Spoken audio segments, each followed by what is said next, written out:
Bonjour, c'est Fabien. Dans cette vidéo, je partage avec vous comment créer des boucles avec le langage de programmation PHP.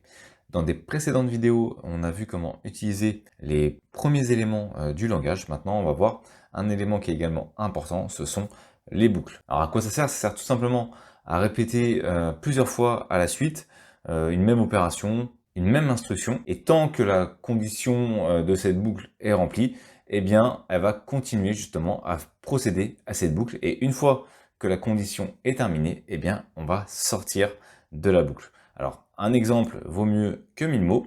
Donc, on va commencer par une des boucles les plus connues avec PHP. Alors, moi, c'est celle que j'utilise probablement le plus, c'est la boucle while. Alors, cette boucle, elle va nous permettre de remplir une condition, et tant que cette condition ne va pas être remplie, eh bien, elle va tourner en boucle. Le plus simple, c'est de montrer un exemple. On va utiliser pour ça une variable qu'on va appeler i. Bon, c'est généralement ce qu'on utilise. Ensuite, on va lui donner la valeur de 0 à cette variable, et on va créer une boucle. Dans cette boucle, on indique donc while, entre parenthèses, c'est la condition que l'on va ajouter dans la parenthèse, et entre accolades, ce qu'on va donner comme instruction durant tout le temps de la boucle.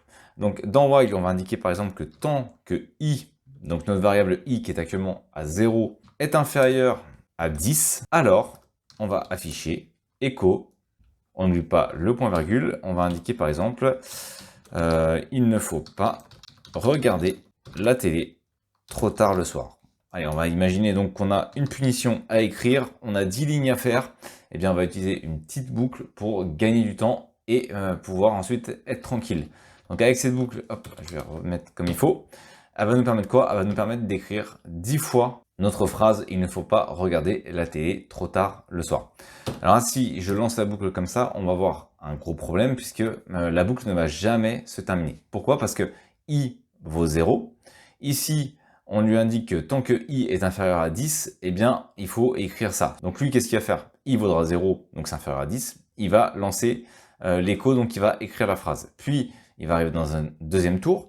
I vaut toujours 0, donc on est toujours inférieur à 10, donc il va continuer. Et ainsi de suite, i vaut toujours 0. Donc le problème maintenant, c'est qu'il faut augmenter i, donc notre variable, de 1 à chaque passage. Donc pour ça, on indique i, et on met plus, et autrement dit, à chaque fois, on va avoir une incrémentation de notre variable. Au premier tour, donc i vaut 0, on affiche la phrase, puis on ajoute 1 à i, donc au deuxième tour, i vaut 1, et ainsi de suite, et au bout de plusieurs tours, eh bien, i vaudra 10, donc i ne sera plus inférieur à 10.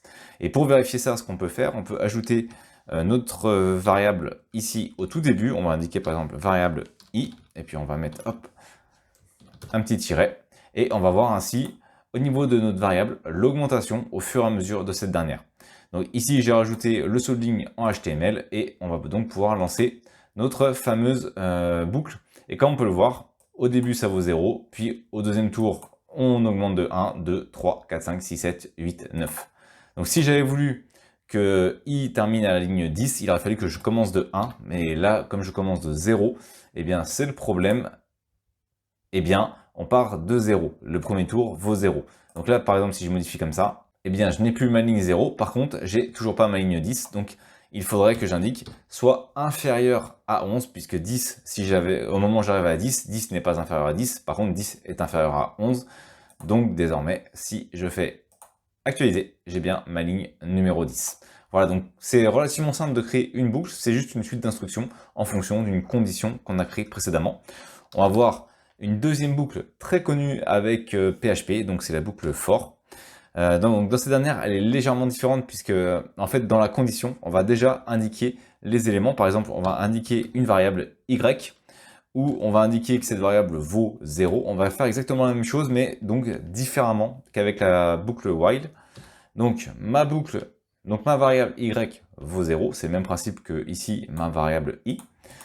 Ici, on va lui indiquer donc que tant que y est inférieur à 11, on va faire la même chose. Tant que y est inférieur à 11, alors on va afficher l'instruction qui sera en dessous, et à chaque tour, on indique ici directement, vous avez pu voir ici que l'incrémentation se faisait dans la boucle, et bien avec la boucle for, elle se fait directement dans la condition. Donc on a tout directement dans la condition, c'est-à-dire la variable, alors qu'avec la boucle while, elle n'est pas dans la condition, elle est en dehors. Pareil, et ensuite on a la condition, tant que cette condition n'est pas remplie, la boucle va continuer. Donc on va avoir la boucle qui va continuer tant que cette partie-là, la deuxième partie, n'est pas remplie.